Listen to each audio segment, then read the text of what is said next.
Welcome to our channel. Be a teacher. We prepare you for all teaching exams. जो सबसे पहला course है ये है 501। इसका नाम है elementary education in India, a socio cultural perspective. आज हम जो है इंडियन एजुकेशन सिस्टम 1 यानी कि यूनिट 1 जो है वो पूरा कंप्लीट करेंगे। नितिशा टका में भारतृहरि ने नितिशा टका में क्या कहा है कि विदाउट एजुकेशन शिक्षा के बिना हम सब क्या हैं, राक्षस हैं, बीस्ट्स हैं। किसने कहा है ये? Bhartrihari. Knowledge is the third eye of an individual. तो इसमें कहा गया है कि नॉलेज जो है वो थर्ड आई है एक इंडिविजुअल की।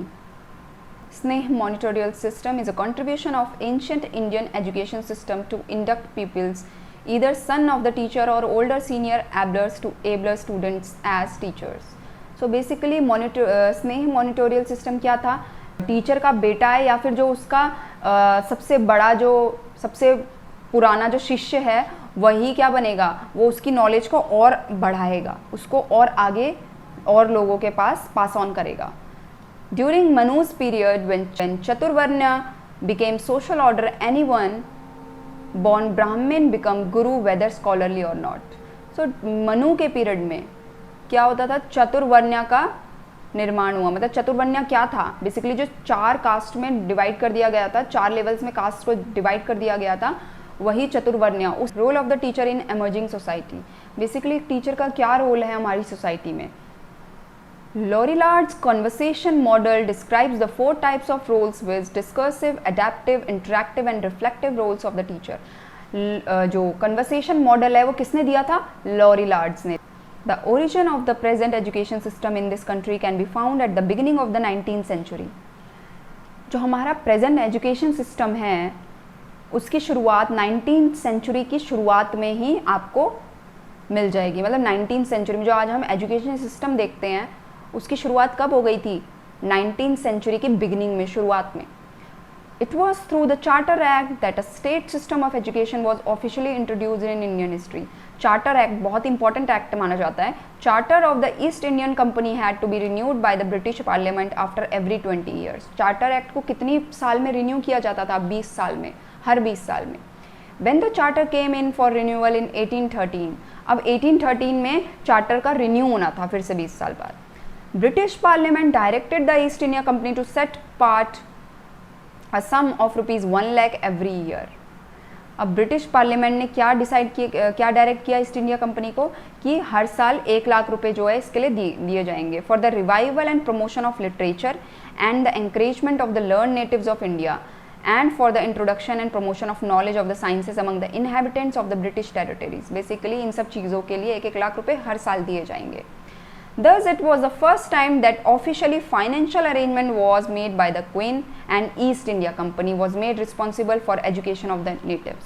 तो पहली बार जो है फाइनेंशियल अरेंजमेंट दिए गए, मतलब पैसों की कोई मदद की गई, जो कि किसके द्वारा था? क्वीन ने जो किया था और ईस्ट इंडिया कंपनी ने ये शुरुआत करी कि 1 लाख रुपए हर साल इनके लिए दिए जाएंगे, पढ़ाई में इंडिया की जो ये एजुकेशन है उस पर खर्च किए जाएंगे। मैकॉलेज मिनट्स, लॉर्ड मैकॉले, पूरा नाम क्या है मैकॉले का? Lord Macaulay. और इसका पूरा नाम क्या? Thomas Babington Macaulay. Arrived in India, Madras में, on 10 June 1834 as a member of the Supreme Council of India. William Bentinck was then the governor general. उस वक्त गवर्नर जनरल कौन थे? विलियम बेंटिक थे। Lord Macaulay, the chairman of the General Committee of the Public Instruction, prepared and circulated the memorandum on the issue in January 1835. तो basically general committee of public instruction के chairman कौन थे? Lord Macaulay. और उन्होंने एक memorandum pass on किया, एक issue किया जनवरी 1835 में। यानी कि कब आया ये जो आपका मैकॉलेज मिनट्स है? 1835। He took a decisive stand against the native culture and learning and native knowledge and languages like Sanskrit, Arabic and Persian. Basically इन्होंने इन लैंग्वेजेस के खिलाफ जो है एक डिसीजन लिया। उन्होंने कहा कि ये लैंग्वेजेस जो संस्कृत, अरेबिक और पर्शियन है ये इन लैंग्वेजेस में नहीं पढ़ाना चाहिए। And asserted on the education of western science through English language. और उन्होंने फोकस किया वेस्टर्न साइंस की एजुकेशन पर, मतलब वेस्टर्न साइंस पढ़ानी चाहिए किस लैंग्वेज के थ्रू, कौन से माध्यम में, इंग्लिश के माध्यम से पढ़ानी चाहिए। His language, his views have gone as famous Macaulay's minutes, और इनके जो व्यूज़ थे वो फेमस हो गए किस तरीके से, Macaulay's minute in the history of Indian education. Basic education propose by Mahatma Gandhi in 1937 in Wardha conference. Wardha conference में बेसिक एजुकेशन प्रपोज की गई थी, किसके द्वारा, Mahatma Gandhi. Macaulay rejected both the native languages Arabic and Sanskrit. Macaulay ने अरेबिक और संस्कृत को रिजेक्ट कर दिया था कि ये लैंग्वेजेस नहीं होनी चाहिए, as against English, because he considered that English was better than both of them. उसके मुताबिक जो था वो इंग्लिश जो थी वो बेहतर थी बाकी दो लैंग्वेज से, अरेबिक और संस्कृत से। ही एरोकेटेड दैट, ये बेसिकली मैकॉले ने कहा है, a single shelf of a good European library was worth the whole native literature of India and Arabia. European library होती है उसका एक सिंगल शेल्फ जो है वो पूरे इंडिया के नेटिव लिटरेचर से और अरेबिया का जो पूरा लिटरेचर है उससे कई ज़्यादा बेहतर है। For him what we spend on the Arabic and Sanskrit colleges is not merely a dead loss to the cause of truth, it is bounty money paid to rise up champions of error।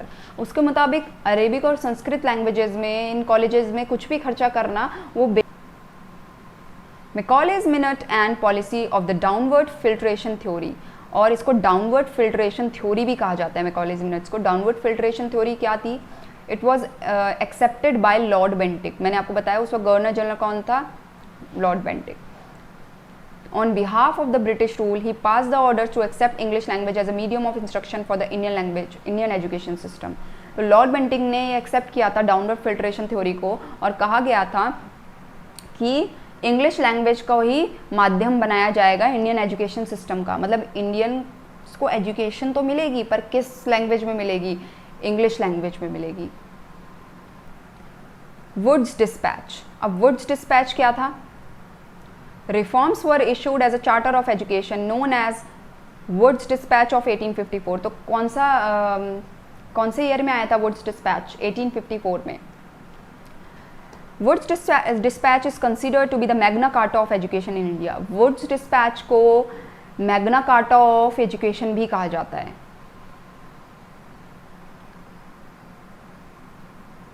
The aim of education was stated as diffusion of European arts, science, philosophy and literature through English। Basically Macaulay क्या बात करते थे कि जो medium है वो English होना चाहिए, पढ़ाने का मीडियम कौन सी लैंग्वेज से होना चाहिए, इंग्लिश।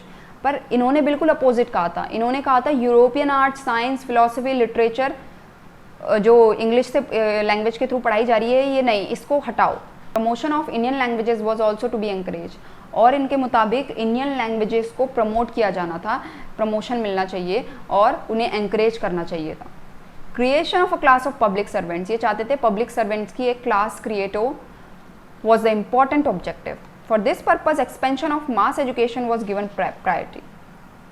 और अगर आपको पब्लिक सर्वेंट्स की क्लास क्रिएट करनी है पूरी, तो उसके लिए क्या करना पड़ेगा, आपको ज़्यादा से ज़्यादा लोगों को एजुकेशन देनी पड़ेगी। तो यही सब वुड्स डिस्पैच में कहा गया था। The Woods Dispatch for the first time recommended the creation of a Department of Public Instruction in each of the 5 provinces of Bengal, Bombay, Madras, Punjab and the Northwestern Province। तो Woods Dispatch जो था उसने पहली बार किसका creation किया, department of public instruction. 5 provinces में उसने department of public instruction का क्रिएशन किया। कहाँ कहाँ पे, Bengal, Bombay, Madras, Punjab and north western province.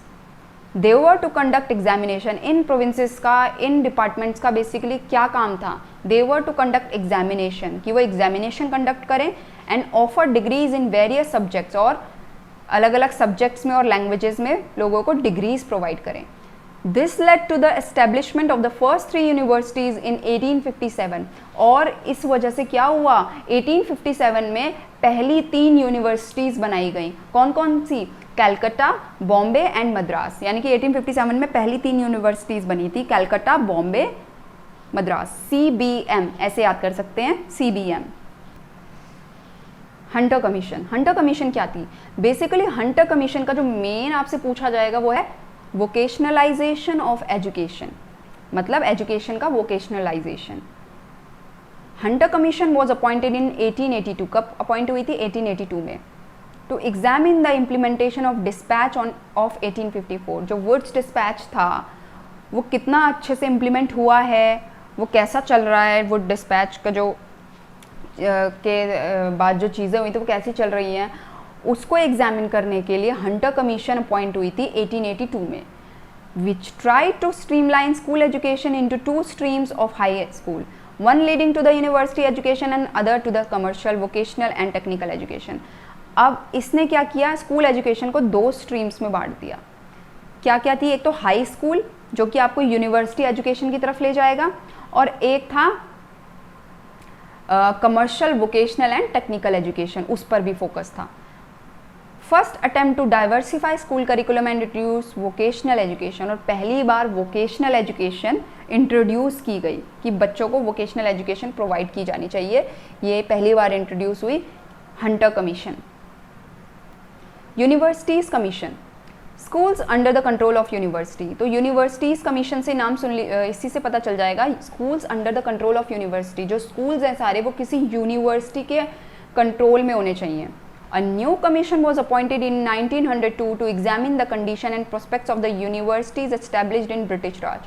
जो ब्रिटिश राज में यूनिवर्सिटीज़ एस्टेब्लिश हुई थी उनकी कंडीशन को देखने के लिए, एग्जामिन करने के लिए एक नई कमीशन बिठाई गई. कब बिठाई गई, 1902 में. 1902 में एक नई कमीशन बिठाई गई to examine the condition of the universities established in British Raj. As a result of the recommendation of this commission, secondary schools were brought under the control of the universities. और जैसे कि आपको पता ही है, इसका नाम ही यूनिवर्सिटीज़ कमीशन है. इसके रिकमेंडेशन के बाद क्या हुआ, सेकेंडरी स्कूल्स को यूनिवर्सिटीज़ के उनके कंट्रोल में ला दिया गया. मतलब जो स्कूल्स थे वो किसी न किसी यूनिवर्सिटीज़ के कंट्रोल में आ गए. Under the Indian universities act of 1904, जो यूनियन यूनिवर्सिटी एक्ट है वो 1904 का है. Schools had to be recognized by the universities. Schools जो थे वो यूनिवर्सिटीज़ के द्वारा रिकॉग्नाइज होने चाहिए, मतलब किसी न किसी यूनिवर्सिटीज़ के अंडर आने चाहिए. And the rules and regulations were framed for this purpose, और उसके लिए आपको रूल्स एंड रेगुलेशंस भी बनाने पड़ेंगे. Sadler commission. सैडलर कमीशन क्या था, intermediate colleges, need of improvement of secondary education for the improvement of university education as observed by the Sadler Commission in 1917. तो सैडलर कमीशन कब की है, 1917 की. इसके मुताबिक सेकेंडरी एजुकेशन को इम्प्रूवमेंट की बहुत ज़रूरत थी ताकि हमारी यूनिवर्सिटी एजुकेशन इम्प्रूव हो पाए, क्योंकि भाई पहले तो सेकेंडरी एजुकेशन होगी तभी तो यूनिवर्सिटी एजुकेशन होगी. अगर सेकेंडरी एजुकेशन ही नहीं इम्प्रूव्ड है, वही बेकार चल रही है, तो यूनिवर्सिटी एजुकेशन जो यूनिवर्सिटी में जाकर हम पढ़ रहे हैं वो कैसे अच्छी हो सकती है. तो इसका मेन मुद्दा ये था कि सेकेंडरी एजुकेशन को इम्प्रूव किया जाए. Suggested bifurcation of higher education at the intermediate examination rather than at the matriculation examination. इनके मुताबिक हायर एजुकेशन का बाइफर्केशन होना चाहिए, और क्या होना चाहिए था, मैट्रिकुलेशन एग्जामिनेशन की बजाय इंटरमीडिएट एग्जामिनेशन में ही हायर एजुकेशन का बाइफर्केशन, मतलब उसको अलग कुछ पार्ट्स में डिवाइड कर दिया जाए. A board of secondary and intermediate education be established and entrusted with the administration and control of secondary education. और एक बोर्ड बनाया गया सेकेंडरी एजुकेशन को कंट्रोल करने का. Perhaps the seed of the concept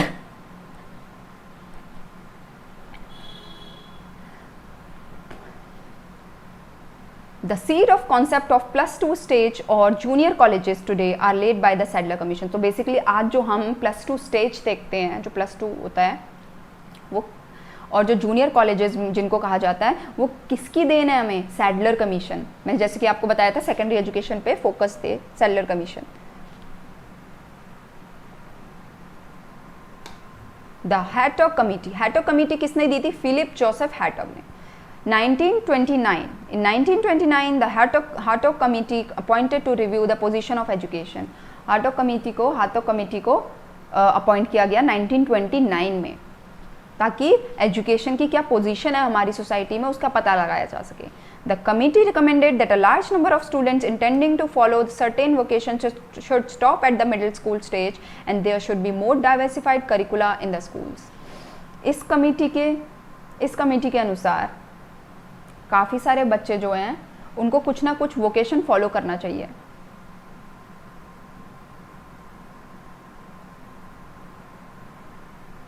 और जो करिकुलम है स्कूल का वो बहुत ही वो डाइवर्सिफाई होना चाहिए, क्योंकि जो बच्चे हैं वो अलग अलग वोकेशन फॉलो करना चाहते हैं।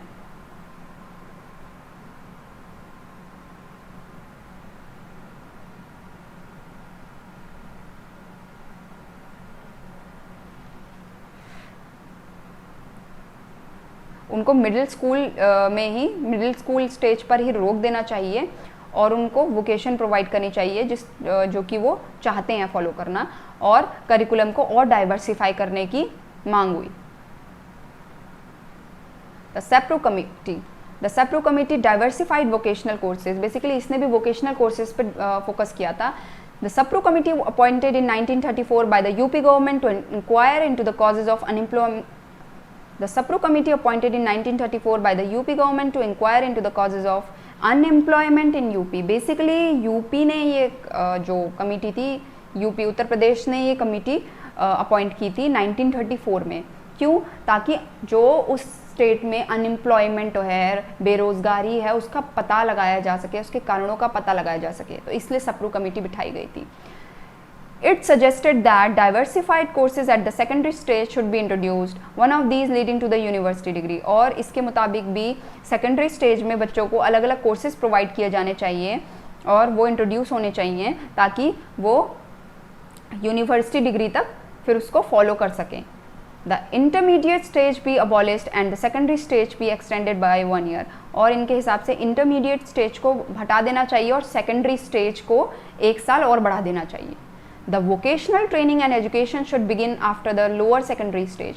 और vocational training शुरू होनी चाहिए, education शुरू होनी चाहिए after the lower secondary stage। lower secondary stage के बाद क्या होनी चाहिए? secondary vocational training शुरू होनी चाहिए। The degree course at the university should extend over a period of 3 years। और डिग्री कोर्स को कितने सालों तक एक्सटेंड कर देना चाहिए? 3 साल तक। 3 साल की हो जानी चाहिए मतलब degree. The Abbott Wood report. Abbott Wood report क्या थी? Abbott and Wood were invited in 1936 to advise the government particularly on problems of vocational education.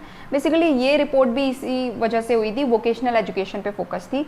1936 में एबॉट और वुड को अपॉइंट किया गया, उनको इन्वाइट किया गया ताकि वो जो वोकेशनल एजुकेशन से रिलेटेड जो परेशानियां हैं उस पर क्या दे सकें? सलाह दे सकें।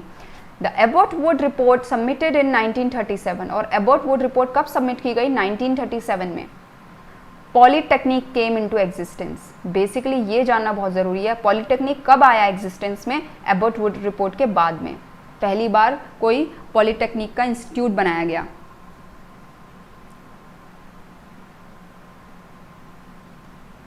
Zakir Hussain committee's report. Zakir Hussain committee report क्या है? Wardha scheme 1937 basic education.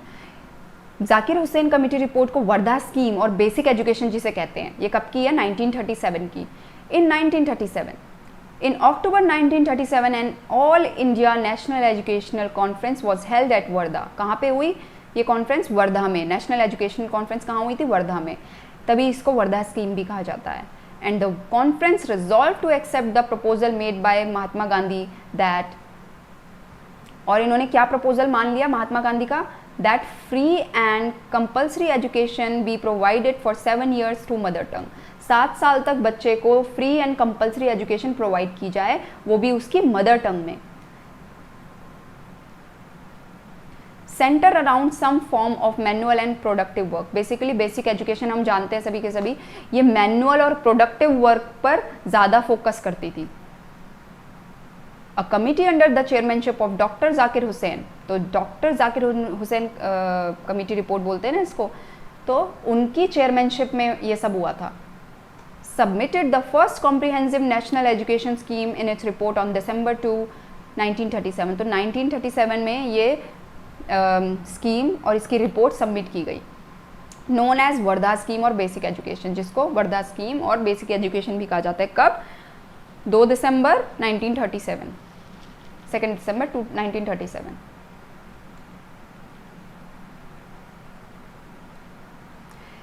इसके मुताबिक वर्धा स्कीम और बेसिक एजुकेशन के मुताबिक education integrated with the handicraft is to be imparted through समन्वय इंटीग्रेशन मेथड। उनके हिसाब से समन्वय इंटीग्रेशन मेथड के माध्यम से लोगों को हैंडीक्राफ्ट सिखाया जाए। Education is to be self supporting, और एजुकेशन कैसी होनी चाहिए? सेल्फ सपोर्टिंग होनी चाहिए, ताकि हम अपने आप को सपोर्ट कर सकें।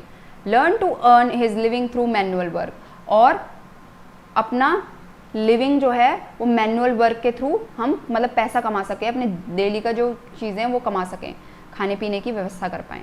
विलेज क्राफ्ट्स एंड ऑक्यूपेशन, और ये क्राफ्ट और इन सब चीज़ों पे ज़्यादा फोकस था। The Sargent report, Sargent report क्या थी? Universalisation of elementary education. अब एलिमेंट्री एजुकेशन का यूनिवर्सलाइजेशन की बात की गई थी सार्जेंट रिपोर्ट में। सार्जेंट रिपोर्ट इन 1934 कब की है? सॉरी, इन 1944 कब की है रिपोर्ट? 1944 की। Pre primary education for children between 3 to 6 years of age. तो ये किसकी बात करती है? प्री प्राइमरी एजुकेशन की बात करती है, 3 से 6 साल के बीच। Universal compulsory and free primary basic education for all children between ages 6 to 11, और 6 से 11 साल को कंपल्सरी और फ्री एजुकेशन की बात करती है। और 11 से 14 साल सीनियर बेसिक, इसकी बात करती है कौन बात करते हैं? Sargent report. The senior basic और the middle school to be the final stage in the school career of the maturity of the school. तो बेसिकली यूनिवर्सलाइजेशन ऑफ, उनके हिसाब से ये सब चीज़ें एजुकेशन होनी चाहिए। पहले क्या? जूनियर बेसिक, सीनियर बेसिक, और उससे पहले pre primary, junior basic and senior basic, in 3 levels में एजुकेशन प्रोवाइड की जानी चाहिए। ये सार्जेंट रिपोर्ट ने कहा था 1944 में। High school course should covers 6 years। इनके मुताबिक हाई स्कूल कोर्स जो है 6 साल का होना चाहिए। Age of admission should be 11 years, और एडमिशन की एज क्या होनी चाहिए? 11 साल। Degree course should be for 3 years, और डिग्री कोर्स कितने साल का होना चाहिए? 3 साल का।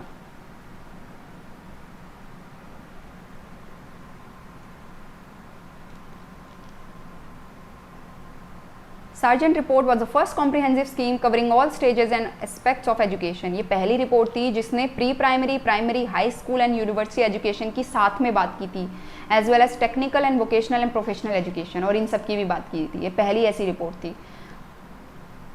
Let's sum up. तो बेसिकली ये जो हमारा इस ब्लॉक 1 का जो यूनिट 1 है वो हमने कंप्लीट कर लिया है। मैकॉलेज मिनट्स कब था? 1935। Wood's dispatch 1853। Hunter commission 1982। Basically Wood dispatch 1854 में एक्चुअली उसको फ्रेम किया गया था। Commission, universities commission of 1900 to Wardha scheme 1937। तो ये था हमारा पहला कोर्स। अगर आप इसके बाद नेक्स्ट कोर्स जो नेक्स्ट यूनिट है इसका वो भी पढ़ना चाहते हैं, उसमें काफ़ी सारी अच्छी अच्छी इंपॉर्टेंट कमीशंस की बात की गई है, हमारी अलग अलग कमिटीज़ की बात की गई है, बहुत ही इंपॉर्टेंट कमिटीज़ की बात की गई है। तो अगर आप वो वीडियोस देखना चाहते हैं तो मेरे चैनल को ज़रूर सब्सक्राइब करें ताकि आप आगे और भी वीडियोस देख सकें। Thank you.